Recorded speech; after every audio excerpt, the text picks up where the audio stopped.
গল্পের শুরুতে আমরা কিছু ছেলেকে দেখতে পাই যারা মুখোশ পরা ছিল, কারণ আজ হ্যালোইন রাত ছিল। হ্যালোইন ছিল একটি উৎসব যেখানে লোকেরা বিভিন্ন ধরনের পোশাক এবং মুখোশ পরত। এখন এই সব ছেলেরা কাউকে মারতে ছুটছিল। সেই জিনিসটি আসলে এমন একজন ব্যক্তি যাকে ভীতুর মতো দেখতে ছিল। স্ক্যারক্রো হলো প্রাণীর আক্রমণ এড়াতে প্রায়ই মাঠে রোপণ করা হয়। শহরের লোকেরা বলেছিল যে এটি কেবল একটি সত্তা, একটি খারাপ আত্মা যা দেখতে একটি স্কয়ারক্রোর মতো এবং প্রতি বছর হ্যালোউইনের রাতে মাঠে জেগে ওঠে। আর সেই আত্মাকে সবাই সাউটুথ নামে চিনত। যখন সাউটুথ জেগে ওঠে তখন সে একটি গির্জার দিকে যেতে শুরু করে যাতে সে চার্চের ঘণ্টা বাজাতে পারে। তাই প্রতি বছর এই শহরের যুবক ছেলেদের কাজ হলো তাকে হত্যা করা এবং তাকে চার্চে যাওয়া থেকে বিরত রাখা। আর যে ছেলে তাকে মেরে ফেলবে তার বিনিময়ে তাকে পুরস্কার দেওয়া হবে। তাই এখন এই সব চলছিল। আজ হ্যালোউইন রাতও শুরু হয়। সাউটুথ মাঠ থেকে জেগে উঠে গির্জার দিকে যায়, কিন্তু অনেক ছেলে যারা তার জন্য অপেক্ষা করছিল যাতে তারা তাকে শিকার করতে পারে তারা তার পিছনে দৌড়ায়। এখন একটি ছেলে তাকে ধরে মেরে খেতে শুরু করে। সাউটুথের শরীর থেকে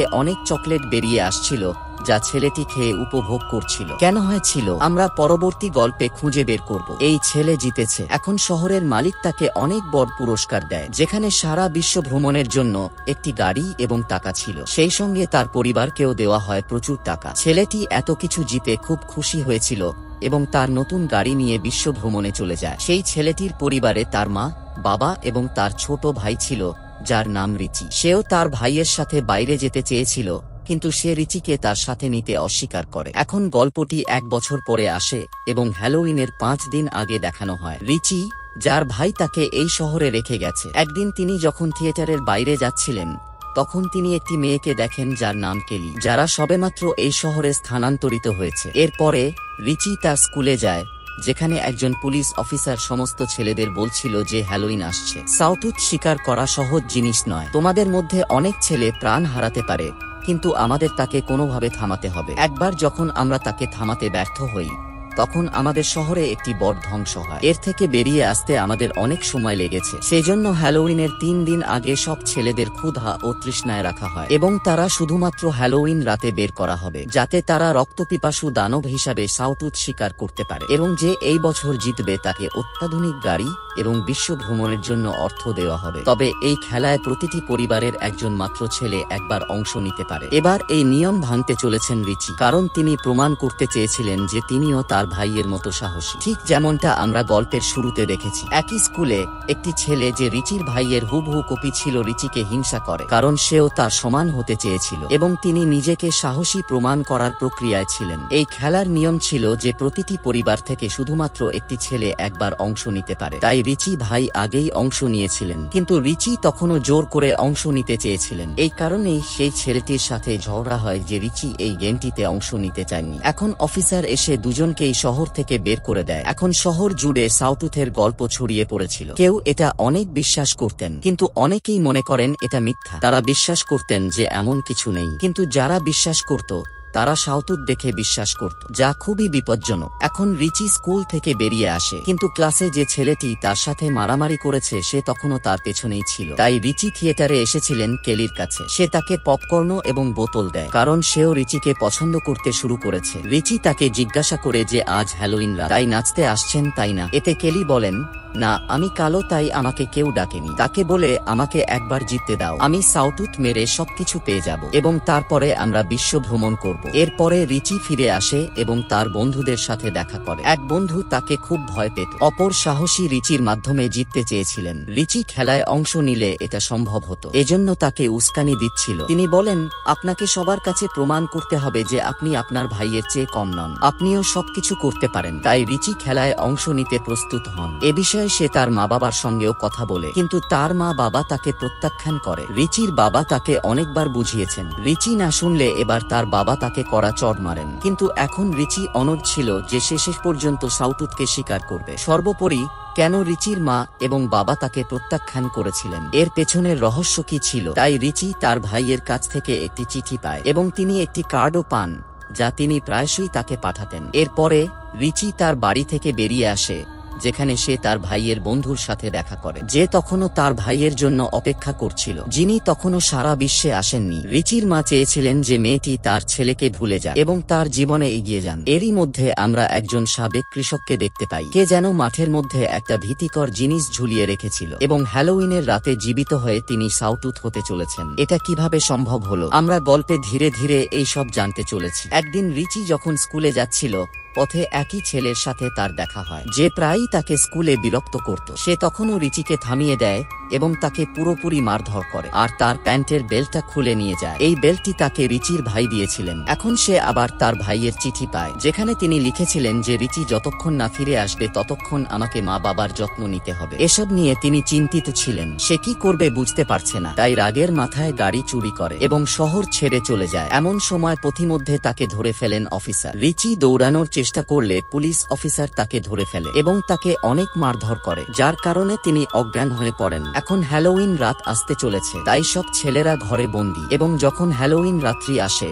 তখন তাদের সবাইকে বাইরে ফেলে দেওয়া হয়। তখন তারা পাগলের মতো ছুটতে থাকে সাউটুথ শিকারের জন্য, কারণ তারা দীর্ঘদিন ধরে ক্ষুধার্ত ছিল। কৃষকও সাউটুথ শরীরে প্রচুর চকোলেট ভরেছিল। এরপর তিনিও জীবিত হয়ে ওঠেন। এখানে রিচি, যে পুলিশ তাকে মারধর করার পর এখন তার জ্ঞান ফিরে এসেছে, তার বাবা তাকে বলে, দেখো ছেলে, তোমার সব আছে, এই মৃত্যুর খেলায় কেন যেতে চাও? রিচির মাও তার সামনে হাত মেলায়, কিন্তু সে কারো কথা শোনে না এবং তার বন্ধুদের সাথে একটি গাড়িতে বসে সাউটুথ শিকার করতে বের হয়। তারা মুখোশ পরেছিল, কিন্তু পথে তাদের গাড়ির সঙ্গে সাউটুথের সংঘর্ষ হয়। এখন সে একে একে সবাইকে মেরে ফেলছে। সে রিচির বন্ধুর নেকলেস থেকে দুটি টুকরো কেটে ফেলে। রিচি এবং তার অন্য বন্ধু তখনও সাউটুথ পিছনে ছিল, কিন্তু হঠাৎ তার বন্ধুর মাথার অর্ধেক উধাও হয়ে যায়। রিচিকেও সাউটুথ হত্যা করা হয়েছিল। এখন শুধু রিচি বাকি ছিল। সাউটুথ তার সামনে আসে, যা দেখে সে ভয় পেয়ে দৌড়াতে থাকে। তিনি কেলি এবং তার আরেক বন্ধুর সাথে দেখা করেন। কেলিও সাউটুথকে শিকার করতে চেয়েছিলেন, কিন্তু এটা সব নিয়মের পরিপন্থী ছিল, কারণ একটি ছেলে কখনই সাউটুথ শিকার করতে পারে না। রিচি তাকে বলে যে আমাদের একটি অস্ত্র দরকার, যা দিয়ে আমরা তাকে হত্যা করতে পারি। সেখানে রিচির কাপুরুষ বন্ধু দৌড়ে তার বাড়িতে আসে, কিন্তু তার মা বাবা তাকে ঢুকতে দেয় না, কারণ তারা সাউটুথকে শিকার করতে চেয়েছিল এবং পুরস্কার জিতুক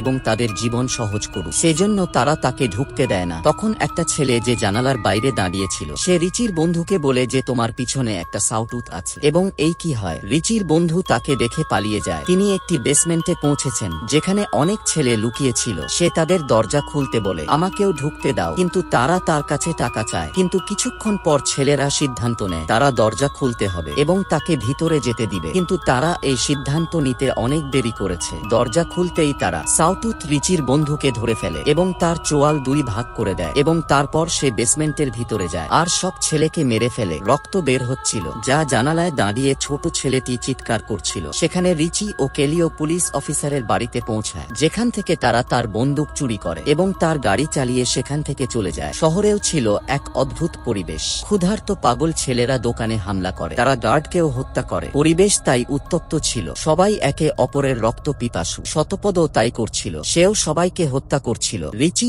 এবং কেলিও গোপনে বিষয়টি দেখছিলেন। তারপর একই ছেলে তাদের কাছে আসে। স্কুলে কে ছিল রিচির শত্রু, তাকে কষ্ট দিতেন। এবার তাদের মধ্যে মারামারি হলো। কেলি তাকে আঘাত করে এবং তাকে অজ্ঞান করে দেয়। তারা আবার তাদের গাড়িতে গিয়ে বসে। তারপর তারা রেডিওতে একটি বার্তা পায়, সাউটুথ কোথায়? এখন তারা দ্রুত সেই জায়গায় পৌঁছে যায়। সেই সাউটুথ ছিল রিচির সামনে। যখন তার চোখ যায় সাউটুথ বেল্টে, তারপর হঠাৎ করেই তাকে লক্ষ্য করে গুলি চালানো বন্ধ করে দেয়। তারপর যখন সাউটুথ তাদের আক্রমণ শুরু করে, তারপর কেলি তাকে মেরে অচেতন করে দেয় এবং সেখান থেকে রিচিকে নিয়ে আসে। দুজনে গাড়িতে বসে রিচির বাসায় পৌঁছালো, যেখানে তার মা ঘুমের ওষুধ খেয়ে তার কাছে আসে। এটি শহরের মালিকের পক্ষ থেকে দেওয়া হয়েছিল, যিনি বিজয়ী হলে পুরস্কার দিতেন, যেমনটা আমরা গল্পের শুরুতে দেখেছি। রিচি তার মাকে আগের বিজয়ীদের সম্পর্কে জিজ্ঞাসা করে। তিনি খুঁজে বের করেন যে জিতবে সে এই শহর ছেড়ে চলে যায় এবং তারপর আর কখনো ফিরে আসে না। সবাই বলে দুনিয়াতে ঘুরে বেড়াচ্ছে এবং উপভোগ করছে, কিন্তু এই সব ছিল মিথ্যা। জয়ের পর ওই মানুষগুলোর কি হয়েছিল তা কেউ জানত না, জানলেও কেউ বলে না। রিচি বুঝতে পেরেছে যে চিঠিগুলো তার ভাইয়ের কাছ থেকে এসেছে। সেই চিঠিগুলো তার মা তার কাছে পাঠাতো, যাতে সে সাহস পায়। আসলে রিচির ভাই মারা গেছে। রিচির মা বলেন, ছেলে কাউকে ছেড়ে না। রিচির মা এই কথা বলে আত্মহত্যা করেন। অন্যদিকে সাউটুত একটি বাড়িতে গেল আর পুড়িয়ে দিল। ওই বাড়িটা আসলে রিচি আর তার ভাইয়ের পুরনো বাড়ি। এখন নিশ্চয়ই এখানে বুঝতে পেরেছেন এই সাউটুত আর কেউ ছিল না রিচির ভাই, যে গত বছর এই খেলায় কে জিতেছিল, যা আমরা গল্পের শুরুতে দেখেছি। বলেই সেই বেল্ট দেখে থেমে গেলেন রিচি। আসলে যে ছেলে জিতবে শহরের মালিক তাকে অনেক টাকা দিতেন এবং তাকে বিশ্ব ভ্রমণের জন্য পাঠানো হয়েছিল। আসলে এই শহরের বাইরে কেউ কখনো যায়নি। পুলিশ অফিসার সেই ছেলেটিকে পথে মেরে ফেলবে, তারপর তার শরীর ব্যবহার করা হবে এবং পরবর্তী সাউটুত তৈরি করা হবে। তাই এটি একটি নিয়ম ছিল, প্রতিটি পরিবারের একটি মাত্র ছেলে এই খেলায় অংশ নিতে পারেন, মানে একটা জীবনের বিনিময়ে তার পরিবারকে সব সুযোগ সুবিধা দেওয়া হয়। কিন্তু শুরুতে পরিবারের কেউ জানতেন না যে তাদের ছেলে মারা যাবে এবং পরবর্তী সাউটুত তৈরি করা হবে। বিষয়টি তারা পরে জেনেছে, কিন্তু জানার পরও ওই পরিবার কিছুই করতে পারে না। তারা ভয় পেয়ে গেল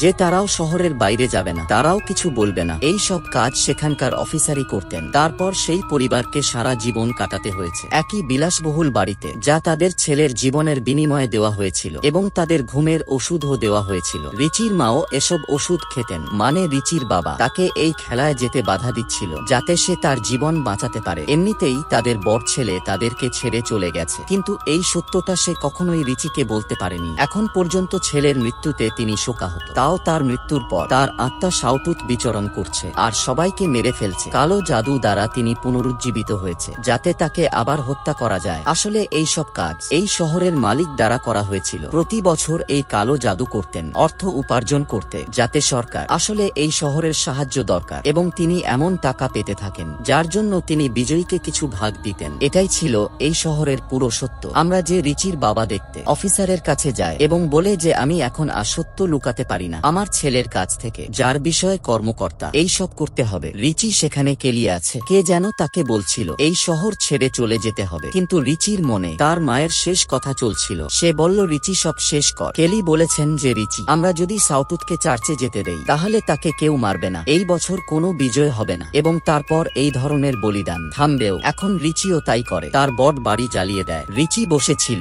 যে একেবারে চুপচাপ ছিল, সত্য জানা সত্ত্বেও সে রিচিকে কিছু বলে না। রিচি তাকে বলে বাবা মা আমাদের ছেড়ে চলে গেছেন। এ কথা শুনে তার বাবার মন ভেঙে যায়। তারপর সাউটুত সেখানে চলে আসে, মানে রিচি ভাই। পিছন থেকে একটা ছেলে এসে তাকে মেরে ফেলে। সে এসে রিচির কাছে পড়ল এবং ইঙ্গিত দেয় যে তাকে হত্যা করা উচিত। সব সত্য জানার পর রিচি বুঝতে পারে এই সাউটুত তার ভাই। রিচি তাকে মেরে ফেলে এবং এ বছরের বিজয়ী হয়েছেন এবং খেলার নিয়ম অনুযায়ী তাকে বিশ্ব ভ্রমণের জন্য পাঠানো হয়েছে। সমস্ত নগরবাসী খুব খুশি হয়েছিল, কারণ সত্যটা কেউ জানতো না। এখন রিচির বাবা পুলিশ অফিসারকে হত্যা করতে যায় যাতে সে রিচিকে এই শহর থেকে যেতে দেয়, কিন্তু অফিসার আর রিচির বাবা মারামারি লেগে যায়। যেখানে রিচির বাবা অজ্ঞান হয়ে যান, সেখানে কেলিকে নিয়ে শহর ছেড়ে যাওয়ার প্রস্তুতি নিচ্ছিলেন রিচি, কিন্তু সামনের রাস্তা বন্ধ আর তার পেছনে পুলিশ অফিসারের গাড়ি আসছিল। এটা দেখে রিচি কেলিকে গাড়িতে লুকিয়ে যেতে বলে এবং তাকেও বলে যদি আমি 10 মিনিটের মধ্যে ফিরে না আসি তাহলে তুমি একা এই শহর ছেড়ে চলে যাও। এবার রিচিকে নিয়ে মাঠে নামেন অফিসার। অফিসার বিষয়টি জানতেন না, রিচি সব সত্য জানে, এজন্য তাকে